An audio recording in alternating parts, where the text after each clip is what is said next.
Considering that I have tried the Blue Yeti and I believe I've tried Rode, and I like Rode. I actually have a couple lavalier microphones, Bluetooth microphones that I like for them. I've done the ATR2100, obviously, and now I'm trying the Maono. Maono comes out on top. I'm surprised, frankly. I'm here, everyone, to usher us through a microphone test. I do podcasting, and that's a mainstay of my business. So microphones are obviously a bit of a big deal for myself and anyone else who podcasts.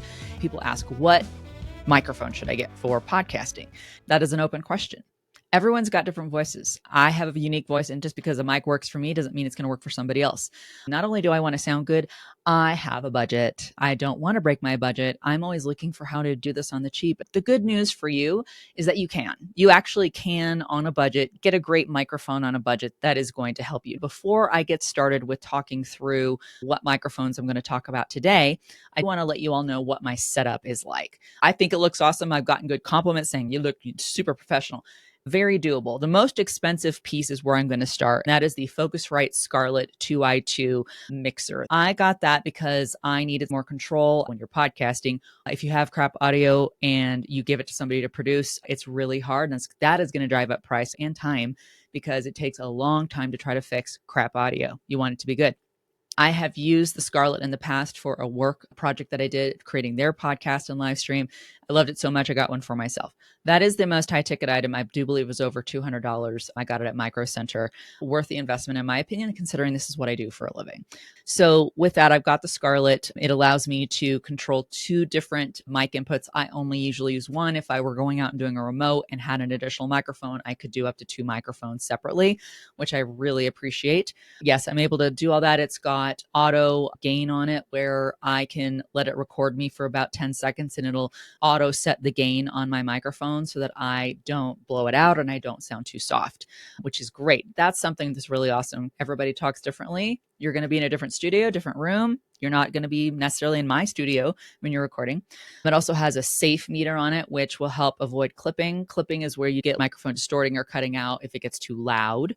If I decided to sneeze right now or yell or something bit me and I yelled involuntarily, or if I just got really excited on a podcast, I might go into the red on my volume and be like, nope, let's help her avoid that. It's got a couple other settings as well. And of course, it's got an audio output, and I have my fancy schmancy little in-ear buds, which I love. But that is the most expensive part of my setup. Then we get over to my mic boom arm. I remember one of my friends, Ross Brand, I think we were talking about, because I used to have, all of us, whenever we buy microphones, usually we get a little stand, some kind of stand that will sit on a desktop and let your microphone sit there. Perfectly fine. However, I tend to type a lot. I'll type while I'm podcasting sometimes. I have typed when I'm recording. Sometimes some of us do live streams or gaming channels or things like that, and you need maybe type something in the chat while you're also talking. The way to alleviate that for me was to get a mic boom arm, which basically just attaches to the side of my desk, but it really minimizes any of that. What else is happening on my desk? If my phone vibrates, my microphone's safe from that. That's great. So I highly recommend getting a mic boom arm. Again, that is super affordable. You can actually get a whole bundle where it's got a mic boom arm, one of these pop filters, which I do recommend as well. I'll talk about that in a second. And even a shock mount that could come with, and that all comes in a bundle. And usually that's maybe $40. I think I might have even got this one for under 30 USD. I highly recommend it. If you are doing anything remote as well, I used to do podcasts and live streams at trade shows. And all I needed was a desktop that had a lip on it and I could put the mic boom on there. Man, that thing brought people in too, because they're like, ooh, that looks like a professional studio. Well, yes, it does. Thank you. Plus, that is how you often see gamers or podcasters where they've got the mic that's coming in from the side, or even mine is doing. That's how they're doing that. They have a mic boom arm and you can move it. It's super convenient, super flexible, and I could tighten any of these settings. Great investment.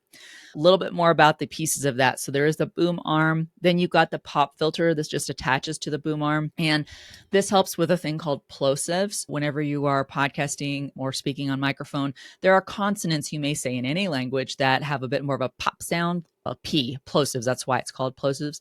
This can help minimize that coming through the microphone for your speech or even singing. So great idea to have. Plus it protects spit getting on the microphone. If you've ever seen, I used to confuse this too. If you've ever seen where there's a cover, like a styrofoam cover on the microphone, that's a windscreen. I'm not out in the wind. I don't need that on this right now. I used to have one of those. That's the wrong thing I need. So I got a pop filter instead. I don't want to have the coming out at you live.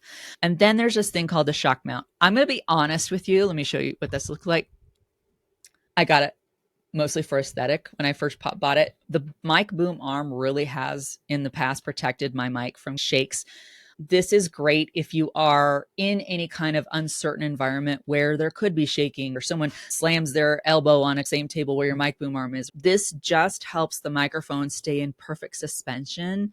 It's got these very taut elastics that really suspends the microphone. So I'm stepping in the confessional. I bought it first because I thought it looked cool, but it actually has a practical purpose. Maybe not as much for me. I do very little movement around this microphone setup, but it looks cool. Anyway, and that came with the bundle, so it was fine. And then I'm going to talk a little bit about my ATR2100 microphone. That is the microphone I'm talking into right now. I'm going to lift it so you can see the mic in the camera, a USB and XLR, because part of what I'm recording today is I'm also going to be testing another microphone that was sent to me by someone who saw some of my comments in the podcasting subreddit and said, hey, you were talking about microphones. Would you be willing to test one out? I'm like, always. I love testing microphones out. It's really hard sometimes to make an informed decision about a microphone because, as I mentioned up front, everybody sounds different. You are going to have a podcast with a different studio setup. If you even have a studio, some people record in their closet. I'm fortunate enough that I don't have to do that. I would sweat so bad. But people record in all different environments. I used to host a podcast with my family. We did not have any kind of studio. We recorded on a tabletop. We wound up putting blankets on the tabletop. We were in a room that had hardwood floors and drywall and windows, and that tended to have things bounce too. So your microphone is going to need to be adaptable to or fit whatever your environment you're recording in is, and then whatever your voice is. So just know. And that makes choosing a microphone a little tough, which is why hopefully this video can be helpful for you. Remember, girl on a budget. I am the girl who's like, I want to sound good, but I will not break the bank. I will talk about the ATR2100, but now I'm going to take this opportunity to show you the microphone that I am going to be testing in a moment. And part of this video is that I will disconnect this ATR2100 that I've been using for years, and I will connect the Maono. The Maono, there you go. And I looked it up. I had to look it up online that was how it's pronounced. But it is an XLR and USB-C input. So, and this is just like my ATR, by the way, but it has an XLR and USB-C input. Now, for those of you who may not be familiar, XLRs, I don't know what that is.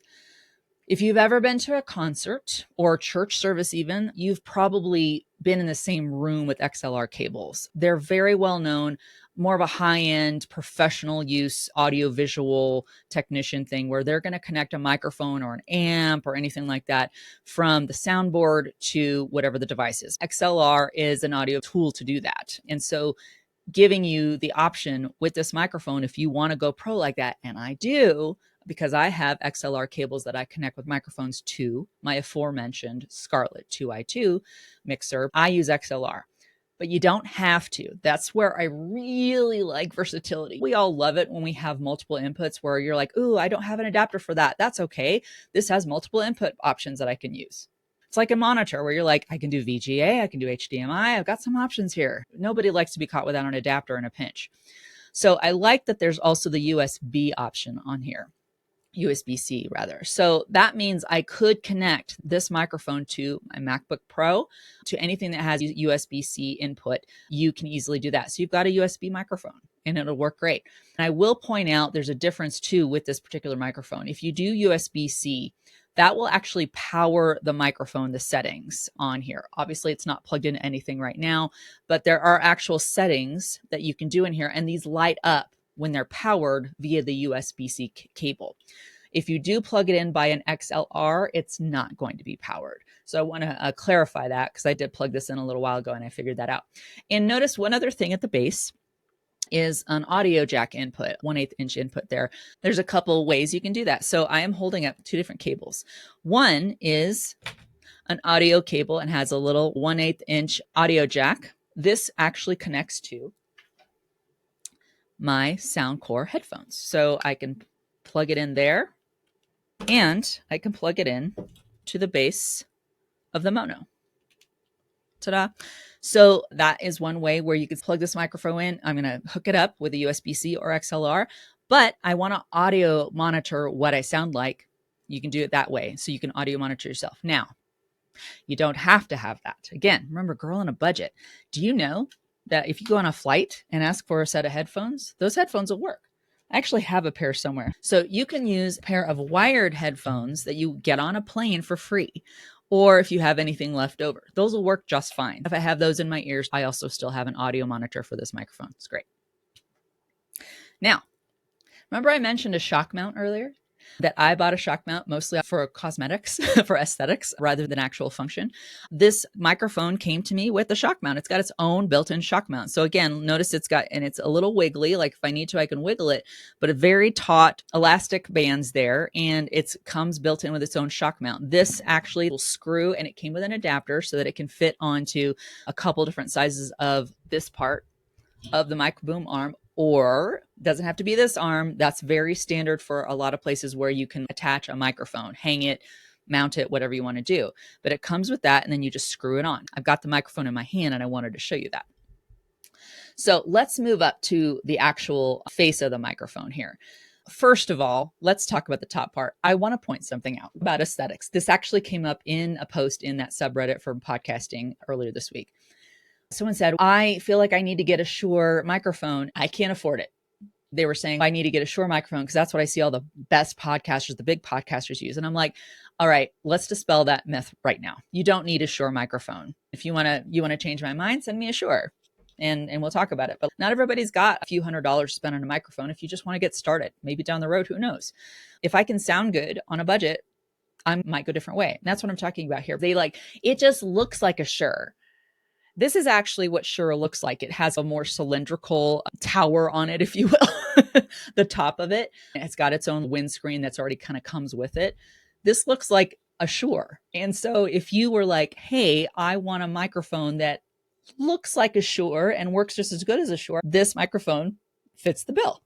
If you're not so much into this kind of microphone, I've performed on stage and sung and stuff like that. This is very much a vocalist microphone. This was the one that I was familiar with. It actually did help me first purchase it. I know what that looks like and how it works. But if this is your jam, there you go. Check that box for that aesthetic that you might be shooting for and maybe don't have the budget for what certain brands are offering. Then you've got a mute button on here. That is always great whenever you can have that kind of control. And I'll tell you really quickly too, and you'll see this when I hold up my ATR later. I don't have a mute button. I have actually no control over this microphone other than turning it off and on. There might be, when I look at the base, there might be a little volume button for my audio monitoring. Other than that, I don't have a ton of control right on the microphone. So I always do appreciate when a microphone comes with that control. And who hasn't muted themselves? I'm sure we're all used to work calls and Zooms and whatever, where you're like, I need to clear my throat. I need to sneeze. Someone in my house or in my office is suddenly making a big racket and you just need to mute. And you can't maybe find that mute, click on whatever platform you're using. You can do it with this. Just push it to mute and it'll light up. You'll see when I have it plugged in, and unmute it. This part is really nice too. Again, more control. Earlier on, I mentioned that I have a mixer that lets me control the gain and stuff for this microphone and really anything I have plugged into it. My cat is about to join me on my desk, which is just great. But he's not going to be talking to the microphone. But this button actually lets you do that control and that gain. So once you have this microphone plugged in via USB-C cable, you can turn the dial. It actually has a few different settings you can do with this turn dial. You can turn it to turn the microphone gain up and down. Again, that's kind of the volume, the loudness. You can push it, and that will help you adjust that audio monitoring that you might have plugged into the bottom. How loud is that? And then If you download the app for Maono, it actually has some custom settings you can set in here too that get into EQ, dynamics. Maybe you want to sound a certain way. This is nice where it gets into fine tuning. Remember, I talked about how everybody has different voice. You can fine tune how the EQ affects your voice. Maybe you want to sound auto-tuney, maybe you don't. So it does give you some options there. And again, that is available through the Maono app that you can download once you have this connected. But in order to do that, you would need to do it via the USB-C, not the XLR. Okay, so I'm going to stop for this recording, and now I'm going to swap out these microphones, and we're going to hear how the Maono sounds. And here we are. Now we have the Maono plugged in, and I did my little due diligence where I plugged it in. My Focusrite Scarlett 2i2 mixer lets me do an auto gain where it's like, hey, I'm going to talk in here like I would normally talk, and it auto gains it for me. I love that. I am not an audio technician, by the way. I started podcasting just like a lot of people did, where I'm just like, well, I've had a little familiarity. I just want to sound good. That's a real testimonial for me as far as my progress. And so if you're like me, then maybe this is helpful to you. If you are an audio technician, please feel free to yell at me in the comments. I would like to get better at that and learn that. I'm 50 years old. I ain't ever going to stop learning, y'all. So as I mentioned, I've got the microphone. I screwed it onto my boom arm. I'm going to raise that now and let you see what that looks like. There you go. XLR plugged in to mixer. So this is what I sound like. I got to say, I like the sound of it. I'm a big fan of my ATR2100. It has never steered me wrong in the years that I've used it. Plus the budget was really very budget friendly. The Maono is actually very budget friendly as well. It's under 100 USD based on what I just saw online. Anytime you can do that for me for a microphone, that's going to make me sound decent. Big 2 thumbs up. So I'm pleasantly surprised with how I sound right now. I am always looking for, I don't want to sound tinny. I'd like to just have a richness to my voice so you can hear kind of the depths. I have a really interesting thing going on with my voice right now. I'm have taken voice therapy and stuff like that, where sometimes my voice is like going really hoarse lately. It's not fun for a podcaster, I got to tell you. I like it where a microphone doesn't make me feel like I have to do the extra work. Now, a lot of that has to do with how high, like right now, even I'm adjusting my monitor, my in-ear ears monitor, so I can, the louder I am on my ears, the less effort I'm going to put forward. I really like it. It does have the aesthetic again of like, nobody needs to know. Can you tell right now that this isn't a Shure microphone? No, you can't. It looks pretty cool. And it would look neat wherever you're hanging it from, wherever you have it coming off screen from the bottom, or if you want to have it coming from the top. So as I mentioned, I've got this plugged in via the XLR. I am not currently using the plug-in audio monitor, though I should, shouldn't I? Let me plug that in and see what that sounds like. So I'm going to take out my in-ears. So in my situation, because I have a mixer, I have XLR cable, I have my own ways and means of controlling the audio on this microphone without power going to it via USB-C, this works just fine for me. Sounds great. I like it. I like the look of it. I love the fact that there's a shock mount built in, so I don't have to worry about that. I can hook it up to my existing mic boom arm, which is great. I'm liking it, digging it so far. Plug it in. I'm going to unplug it via XLR. I'm going to stop recording. I will swap out XLR connection for the USB-C connection, and we'll see what else this microphone can do. Oh, look at my new headgear. All right, everyone. This is a different setup. Now, microphone is still connected via my mic boom arm. What I have changed, though, is I have swapped out. I'm going to raise the microphone in a moment. I'm not connected via XLR to my mixer. Instead, now, I am fully relying on the USB-C connection. I'm going to raise the microphone.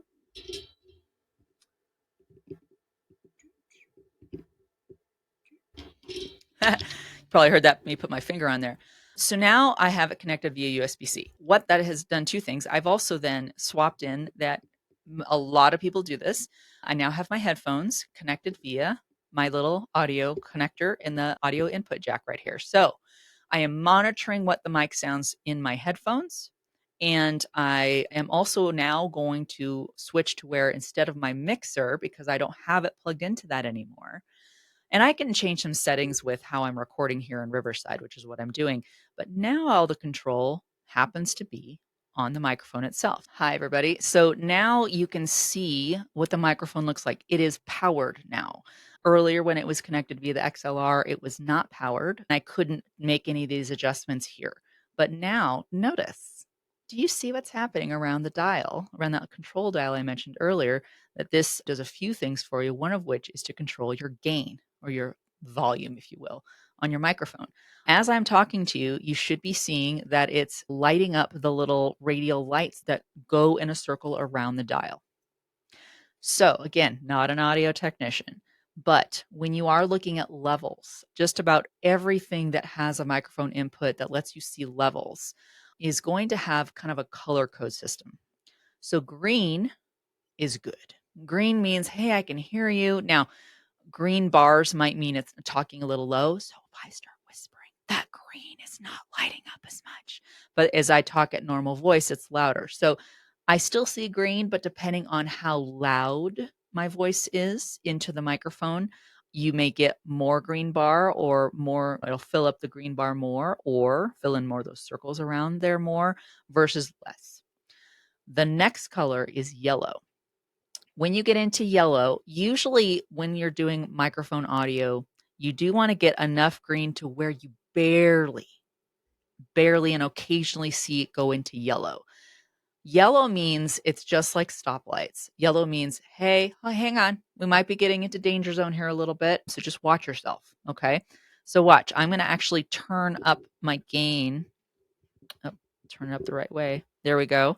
Let's see. And let's see what happens there. So notice that it's going more around. Now, can you see it's turning yellow as it's going further around? Let's turn up a little bit more.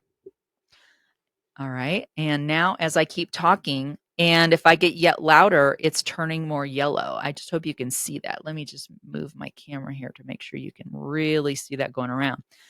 Let's turn it up a little more. Let's up the voltage. All right. I have turned it up way louder, and now you can definitely see it's in the yellow. That's probably a little hot, a little louder than you want to be. You want to be able to adjust that volume to say, well, if I'm talking normally, the way I would normally talk on a podcast, I really don't want to be seeing yellow all the time. I want to barely be getting into yellow, like if I get emphatic or like yell about something. But let's go even hotter. Woo. And now we are probably super loud and it's not liking it. Let's go. All right, I've got it turned way up right now, and you're hearing that too. So I'm gonna actually turn it back down. So I want to be I want to be green, green, green, barely getting into yellow. I'm gonna turn it down even a little bit more. And that's the control I have on this microphone to be able to say, hey, if you've got a soft talker or a loud talker, I think that's a super feature to have, or if you're a guest on a podcast. What's frustrating sometimes as a podcast host and a producer, which I do both, is when you have not much control over the guest's microphone. Whenever I have someone who's a guest and they are showing up and they're using their laptop microphone, for instance, I'm like, do you at all possibly have any wired headphones or AirPods, even anything? Anything is better than doing laptop mic because that laptop mic is going to pick up everything, including the room, unless they're in a super quiet place. Remember, I talked about people recording in closets. But I've even had people where they had a microphone that had connections like this, like a Blue Yeti, for instance, which has a similar set of settings that you can do on it, and also not a very budget-friendly microphone, in my opinion. They were so loud, and I had to try to work with them to turn your gain down, turn it all the way down. I even had them move the microphone about a foot away from them because it was so freaking loud. I'm not a fan of Blue Yeti, but if I had a soundproof studio, yes, I would be a fan. I don't. So everyone's got their preferences, right? But anytime you can, if I'm a loud talker and my podcast host is telling me, oh my goodness, everything sounds great except you're really loud. Is there any way to turn your microphone down? Guess what? I could be like, yes. Why, yes, I can. Yes, I can right now. I can turn it down. That's great. That's a great amount of control to have. As I mentioned, the other piece of control you can do on here is I can push on this, and that's going to let me control how much I can hear myself in my audio monitor. That you saw me earlier, heard me allude to it. I did it off camera, but I turned my own audio monitor up a little bit because I knew if I'm hearing myself and at volume, I'm not going to put as much effort into trying, well, I better sound louder. It's a natural human reaction to do that, to say, well, I can't hear myself in a microphone and monitor. I'd better talk louder. If you can't hear yourself, you're going to push harder. As I'm pushing that in, you should be seeing it's got a little audio light up indicator that'll light up there. But if I'm going back to microphone, it's over here. And if you are using the app that comes with this, it lets you change settings on here, such as EQ and dynamics that you can do all through the app. So you can exert more control over your voice. That's the Maono from the side. And again, this is occurring because I have it powered through the USB-C connection to my laptop. So if you have a USB-C input, pretty dang good microphone with a lot of control. And I have to say, I'm digging the audio. So it's pretty good. I'm going to move the camera back now. Okay. So I got to say, pretty much liking the mono. I'm going to turn myself down a little bit again, just because I think I'm still a little hot. I can hear it in my headphones. So just turning myself down. What's glorious is that later in post, I can turn myself up or down. It's always better to be a little quieter than too loud, because it's really hard to manipulate that audio once the distortion starts coming in. I don't know if any of you have ever, if you can equate it like this. I love analogies. Have you ever gotten a picture from somebody and they say, "Hey, I sent you a picture of me." And then you go put it in a Word document or Google Doc. And then you try to make the picture bigger. There's only so much you can make it bigger before it starts pixelating, because every picture has its size, dimensions, and the resolution that it is in. And you cannot make it bigger. I mean, you can, but you sacrifice the quality. What you can always do is make it smaller. Then it doesn't lose any of that quality. But the bigger you stretch something, you start seeing pixels. If it has not been saved with a large enough size, the same thing happens with mic audio. If you record too hot, if you record too loud, you're very likely going to be distorted and it's going to crackle. And that is super hard to remove later. Versus if you're a little quiet, well, I can push that up when I'm later in post-production. Maybe I'm still picking up some room noise and things like that, but it's a hell of a lot easier. So that's my review of the Maono microphone. I'm a fan, I gotta say. I hope I get to keep this one, actually, because like I said, there's aesthetic that people like to consider. I don't know if it's going to change anyone's mind if they're like, "Ooh, I wonder if she has a Shure." Maybe they might see and notice that I actually came back and now you can see there's a little bit of the brand name here. But maybe they'll see it like this and be like, "Oh, that's a really nice microphone." First impressions, right? But I like it. I think it's great. It's super versatile from the standpoint of lowering the barriers of entry into podcasting, whether you're doing a podcast or you're guesting on a podcast. Great microphone. And let's do more of that. Props to everybody. If you have a favorite microphone and you had the scratch to be able to buy it, great. I think that's awesome. Girlfriend does not. I'm here on a budget and I will get away with what makes me sound good and doesn't break my budget. And I really do think this microphone does it. I remember during the unboxing, I was super impressed. I'm like, "Oh, look at all the stuff it comes with. That's pretty cool." I'm always going to be a fan of XLR and USB-C option microphones, because lowering the barrier of entry, the easier it is to connect it and control it, the better off that whole production is going to be. So, big fan. And with that, just want to give my big recommendation that I think this is a solid microphone. So try it out for yourself. I think you're going to like it. Coming back to what I mentioned I was going to do earlier, and this really not only will demonstrate the ATR2100 microphone that I have tended to rely on, but the differences between these two microphones. So we've already shown you visually how these microphones look different. Obviously, we've got, this is the cardioid microphone. This is also a cardioid microphone, but they're shaped different. Both of them are definitely, they are pointing toward me. The way to use these microphones, by the way, is like this. This microphone is pointed so that flat top of it is pointed right in my face. When this microphone is connected to my boom arm, it is pointed the exact same way. You do not want to do it like this. So I wouldn't want to twist this up. I would not want to talk in it like this. Can you hear that difference? It's supposed to be like this. I'm even going to stand next to it. See, I'm talking right next to it versus into it. That's how these work. So make sure you have your microphone set up correctly. But notice, yeah, so from that standpoint, they're shaped a little bit the same, and that's the same way that I talk into this microphone. This probably looks very familiar again to anyone who's ever seen someone sing, because that's a very similar kind of microphone that, as far as the style of it. As opposed to all the settings you can control on here on the Maono, I don't have all those settings here on the ATR2100. Has that bothered me? No, because like I said, I have a mixer, and even as keeping this mono microphone, if I do, I'll be connecting it via XLR, because that's just got a little bit more control and quality for me, just seamless control of the audio. USB-C does just fine, as we're noticing, but you may hear a little bit difference between what this sounds like and what it sounds like with the XLR with my mixer. But I like that control. I've got that system, and that's what I've got. But if you don't buy that mixer and you're like, this works for me, fabulous. What I can control, I'll show you the things I can control in this microphone. I can turn it off and on. So I've got this little slider here, turns it off and turns it on. Yay. The only other part I can control is on the bottom. So I'm going to show you the bottom. So this should look a little bit familiar with what we saw in the Maono earlier. There's an XLR input. There's a USB-C input. There's an audio jack input. So those same three that you see on the Maono. The only other thing, this is the only other thing I can control on this microphone, is there's a little dial right here. That dial lets me turn up or down the audio monitoring. So if I have the same situation as I have right now, this is plugged in via this into this, and I can audio monitor myself. Basically, this dial on the side of the Maono over here does the same thing. This does it way more prettily over here on this side of the microphone than on this little guy right here. But again, this is a cheaper microphone. Still gets the job done. Love it. I've sworn by it, and I've had people buy this because they think it's really cool.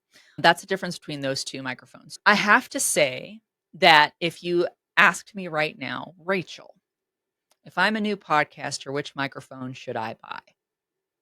And I'd probably ask you some questions. So let's talk about those. Like, where are you recording? And a lot of you might be, well, I'm going to record in a closet, or I'm going to record in the quietest room I possibly can find, not soundproofed. Okay, that's very normal.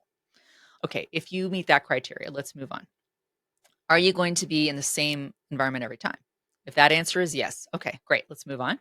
Are you going to be hosting or guesting? Someone's going to guest on a lot of podcasts, or are you hosting, or both? So if you're like, well, I'm going to be a guest a lot of the time. Okay, great. I think you could get away with this one if you are really like, yeah, I'm going to be a guest a lot of time and I want a professional, Rachel, like you. I want to look professional. You can get this one. However, I'm probably going to recommend to get the Maono. If you're a guest and routinely going to be a guest, probably get this one. As I mentioned, your host is going to love you if you have the ability to turn yourself down, to turn your gain down for them and have that control. You have the ability to listen to yourself, which is great. It's got the shock mount already. Now, again, it comes in that shock mount. There's a screw in here with the right tool that has like a right angle on it. I could take this apart, but you're probably going to want a mic boom arm with it or some kind of stand, which I recommend all the time. I'm going to say I would recommend this. And in pivoting off of that, I would recommend this for a new podcaster, especially if you are not someone who, like myself, decided to invest in a Focusrite, that mixer. This can get it done for you. If you're using Zoom, if you're using Riverside, if you're using StreamYard or any of those tools out there, or recording directly into Restream or Google Meet or whatever you're doing, you still have control with this microphone to be able to determine how loud you are and how loud you sound in your monitor. And then with the app, if you're doing the USB-C connection, you can even change your EQ. I think that makes a ton of sense. Again, it's less control than you have on the ATR2100. If you are going for the absolute cheapest, I just need something that would reliably sound good, I do recommend the ATR2100. But you don't get as much control there. You might need some extra equipment or software even. I think this will get it done for you. I don't know. I think this might be my new top recommendation. I have sworn by the ATR2100, the starter microphone for anyone who's going to, and maybe the thing you stick with throughout your entire duration of podcasting. But I'm not going to lie. I think this has become my new recommendation, especially for the cost. And in fact, let's go look it up.